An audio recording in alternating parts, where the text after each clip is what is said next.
यादगीर शहर के ward number 20-21 दुकानवाड़ी इलाके में ज़माने से पीने के पानी की किल्लत पाई जा रही है। यादगीर के ज़िला बनने के बाद भी वार्ड नंबर 20-21 दुकानवाड़ी इलाके में पीने के पानी की किल्लत का मसला हल नहीं किया गया। ये इलाका सिटी म्यूनिसिपैलिटी के बिल्कुल सामने और डिस्ट्रिक्ट एडमिनिस्ट्रेशन भवन के अखब में सिर्फ 1 किलोमीटर के फासले पर वाक़ है।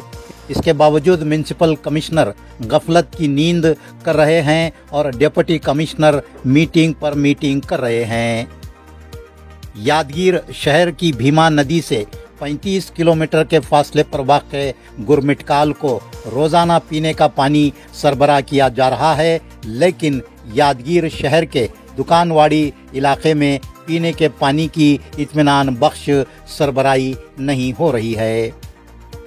समाजी जहदकार उमेश के मुदनाल ने आज सुबह मॉर्निंग वॉक के दौरान दुकानवाड़ी इलाके में दरपेश पीने के पानी की किल्लत के मसले का जायज़ा लिया।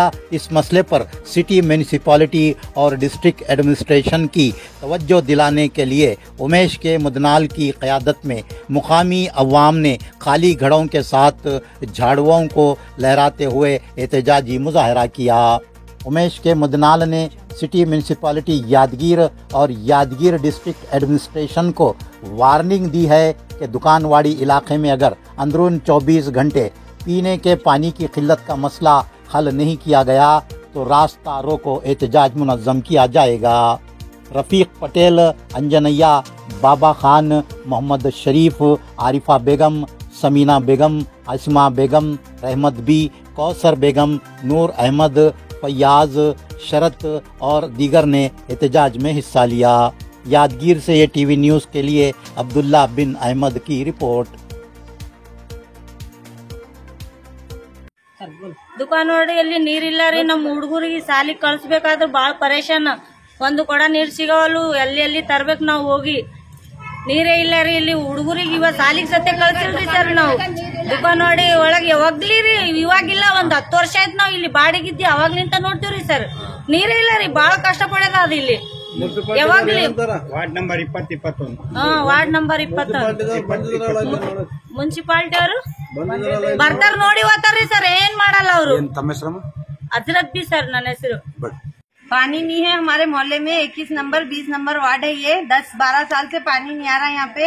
बहुत तकलीफ हो रही पानी की। बच्चों को स्कूल को टाइम हो जा रहा है, रोज बच्चों को स्कूल में पनिशमेंट मिल रही। पानी भर लेते बैठ रहे 8 बजे से पूरे 11 बजे तक नल के पीछे रहना पड़ रहा है, तो भी पानी नहीं मिल रहा हमारे को। अब क्या करना, हम बोलो आप ही। जब क्या नाम? मेरा नाम समीना बेगम है। 20-21 वार्ड में हम रहते थे पहले, बचपन से देख रहे हैं पानी का बहुत प्रॉब्लम है। काम पे जाने के लिए बहुत मुश्किल हो जाता। हमारे काम पे जाने के वास्ते जो है टाइम पानी गिनी भर कर गए थे, बहुत प्रॉब्लम हो जा रहा था। कितने बार करे तो भी वो खड्डा खोदते, कुछ काम करते, मगर कुछ सोल्यूशन नहीं मिल रहा। कुछ तो करके जरा हमारा सॉल्व करो साहब। ये 20-21-22 वार्ड में बहुत परेशानी है पानी का। क्या नाम? मेरा नाम अनवर हुसैन। ಯಾದಗಿರಿ ಜಿಲ್ಲಾ ಕೇಂದ್ರದಲ್ಲಿ ವಿಶೇಷವಾಗಿ ಜಿಲ್ಲಾಡಳಿತ ಭವನದ ಹಿಂಭಾಗದಲ್ಲಿ ಮತ್ತು ನಗರಸಭೆ ಮುಂಭಾಗದಲ್ಲಿರ್ತಕ್ಕಂಥ ಈ ವಾರ್ಡ್ ನಂಬರ್ 20-21ರಲ್ಲಿ ಇದು ದುಕಾನವಾಡಿ। ನನಗೆ ಗೊತ್ತಿರಂಗೆ ಯಾದಗಿರಿ ಹುಟ್ಟಿದಲ್ಲಿಂತೆ ಹುಟ್ಟಿದ್ದು ಅಂತ ಓಣಿಯಲ್ಲಿ ಇವತ್ತೇನದ ಶುದ್ಧ ಕುಡಿ ನೀರು ಸಿಗದೆ ಈ ಭಾಗದಾಗ ಏನಂತ ಕೃಷಿ ಕೂಲಿ ಕಾರ್ಮಿಕರು ಕಡುಬಡವರೇ ಹೆಚ್ಚಿಗೆ ಜನಸಂಖ್ಯೆ ಇರತಕ್ಕಂಥವ್ರು ನೀರು ಇರದೆ ಪರದಾಡ್ತಕ್ಕಂಥ ಸ್ಥಿತಿ ನಿರ್ಮಾಣ ಸಂಬಂಧಪಟ್ಟವರು ಗಮನಕ್ಕೆ ತಂದ್ರು ಇಲ್ಲಿವರೆಗೆ ಎಚ್ಚೆತ್ತುಕೊಂಡಿಲ್ಲ।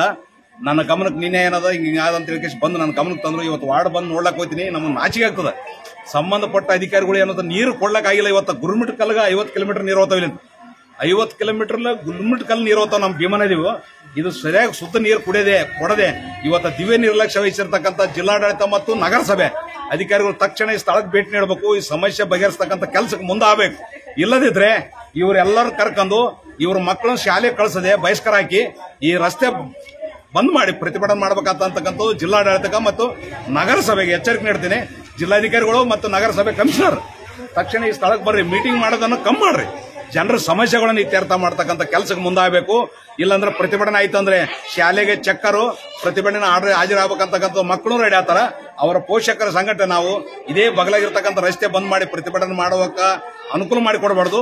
ತಕ್ಷಣ ಕುಡಿಯ ನೀರು ಅವ್ರು ಏನ್ ಕೇಳಾಗ್ತಾರೆ, ಸಾಲ ಸೌಲಭ್ಯ ಯಾವಾಗನೇ ಇರಲಿ, ಬರೀ ಕುಡಿ ನೀರು ಕೊಡೋದಕ್ಕೆ ಇವತ್ತು ಇಷ್ಟೊಂದು ಜಿಲ್ಲಾಡಳಿತ ನಿರ್ಲಕ್ಷ್ಯ ವಹಿಸೋದಂದ್ರೆ ಮತ್ತೆ ಇವ್ಯಾವ ಪೈಪ್ಲೈನ್ ಹೊಡೆದು ಇದರ್ಲಿಂತ ಕಾಲರದಂತ ಯಾವ್ದಾನ ಮಾರಕ ರೋಗಲಿಂತ ಇದ್ರಾಗ ಯಾರಿಗೆ ಏನಾದ್ರೆ ಅದಕ್ಕೆ ನೇರ ನಗರಸಭೆ ಜಿಲ್ಲಾಡಳಿತನೇ ಹೊಣೆ ಹೊರಬೇಕಾಗ್ತದಂತಕ್ಕಂಥದ್ದು ಜಿಲ್ಲಾಡಳಿತಕ್ಕೆ ನಗರಸಭೆಗೆ ಎಚ್ಚರಿಕೆ ನೀಡ್ತಿದ್ದೇನೆ.